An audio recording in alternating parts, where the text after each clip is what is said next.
G'day, we've learnt plenty at pre-season testing here in Bahrain and I'm about to share those things with you. First up, Lando Norris, he's been on fire. The smart money is on Lando to win the championship this year. Bookmakers have him at $2.87 for a win. Put $1 on, get back $2.87. The car's looking great. Lando is in form. He's also relaxed, and this could be the very best chance he ever has of winning a world championship. Lewis Hamilton, has he been sandbagging? I say no. He has got the fight of his life on his hands at the moment, up against Charles Leclerc in Ferrari.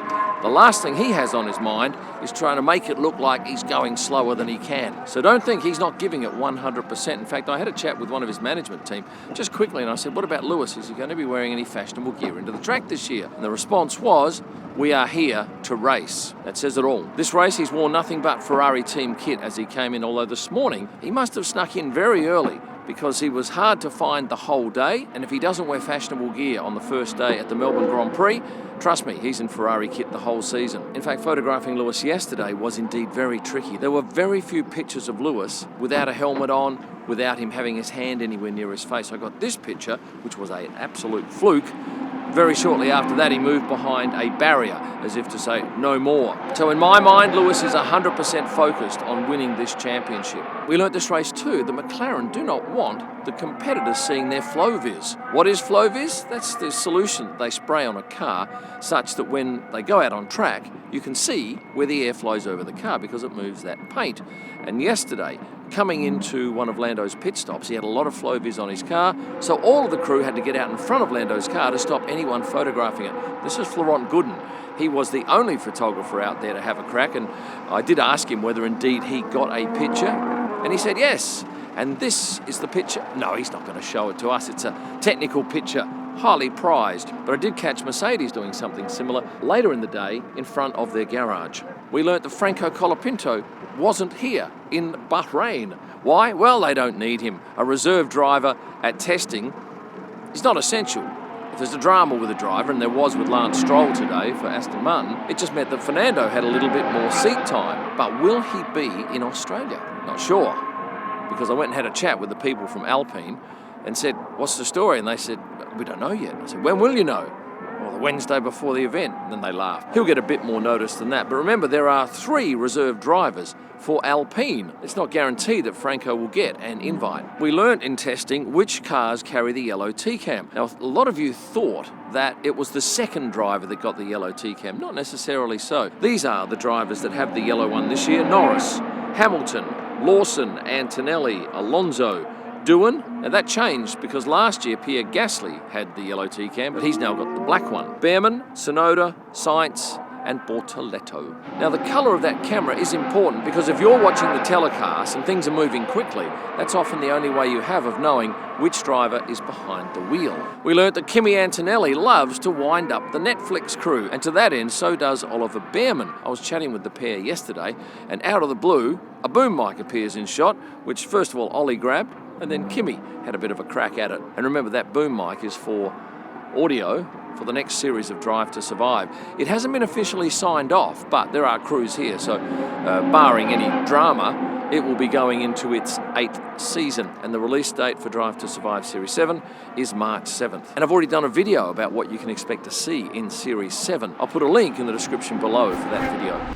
Now this gentleman here is John Elkann. He's the chairman of Ferrari. Always an elegant dresser. He was in the paddock today and talking to Lewis Hamilton's manager, Mark Hines. And I happened to look at their shoes and they were different. In fact, one was Adidas or Adidas and one was Puma. And they're competitors. And I had to think, which company sponsors Ferrari? Well, it is Puma. And he's obviously made a mistake, but I can tell you it was very quickly rectified. A few minutes later, he walked out of the hospitality suite, and look at this, he's had a change of shoes. So somebody, I imagine, at Ferrari has been on the ball and sorted that one out quickly. Now coming into this track, there's a nice grass median strip, and there are flagpoles all the way down, so we have new flagpoles up there this year. Do you know which flags we have that we didn't have last year? I can tell you, New Zealand, Brazil, and Italian. And speaking of the Italian in the field, Kimi Antonelli, he is really lapping up this experience of coming into Formula One. He's loving the attention from the media, he's loving the attention from the fans, as too is Oliver Bearman, and you can understand why. It's brand new to them. Well, Ollie's actually had one No, 3 races last year, hasn't he? But in general, they are now fully fledged stars, one of the 20 on the grid, and they should be enjoying every single moment of this. It's a real thrill. We learnt of Will Buxton's replacement on the F1 telecasts. It's a Brundle, son of Martin, Alex. And it's uncanny how similar Alex sounds to his dad. Now, we had 3 red flags during the 3 days of testing here. 1, power outage. Now, it was region-wide too. It wasn't just the circuit. And it affected a lot of businesses. Obviously, it knocked out everything here. And whilst it was only out for, I think, 30 minutes, it took about 30 minutes for the track lighting to come back up to full pace. And you might have seen George Russell thought the tinting on his visor was way too dark because when he went out, the lights had gone out. The second red flag was for some broken glass that ended up on the track after one of the panels in the starter's tower broke.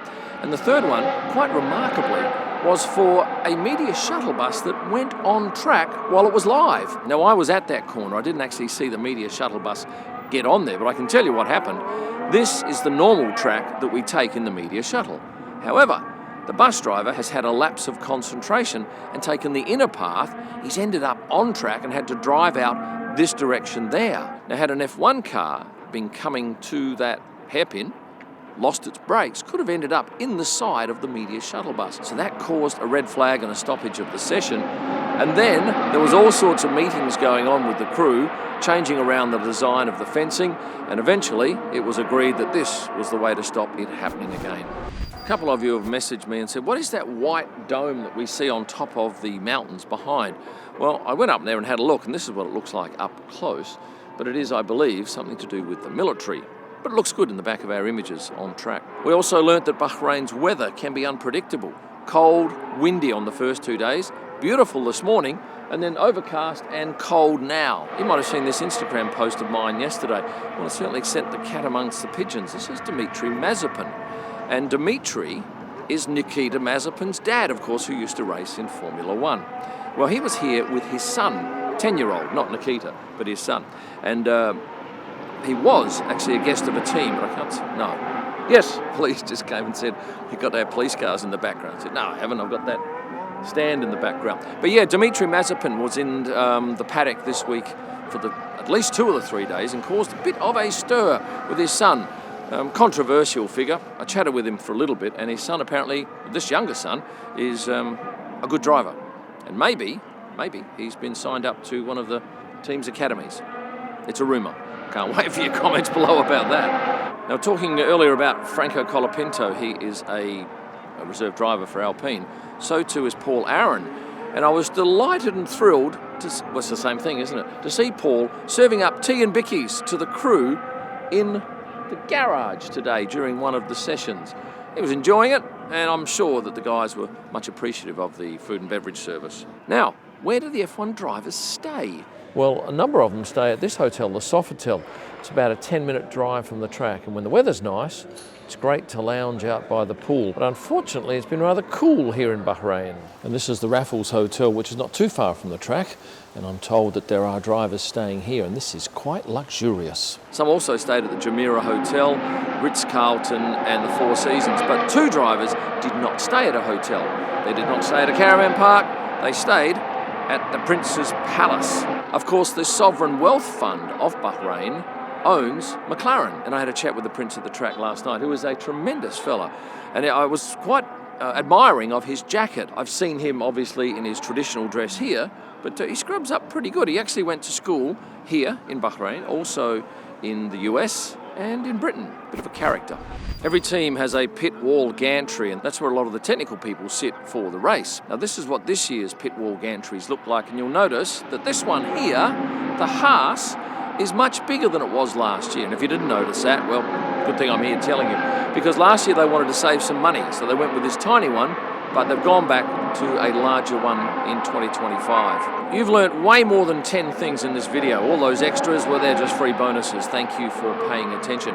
We go to Australia in just under 2 weeks' time for the first race of the season, and we're going there next year for the first race of the season as well. I think we can assume that the McLarens will be quick, but perhaps Oscar Piastri can cover himself in glory and win his home race. Or perhaps a slightly longer shot, Jack Doohan. You have one final job before you go. Please subscribe if you haven't done so and like this video. And for a whole lot of extra social media content and merchandise from KimElman.com, these are the important sites. Thanks for watching. And stay passionate.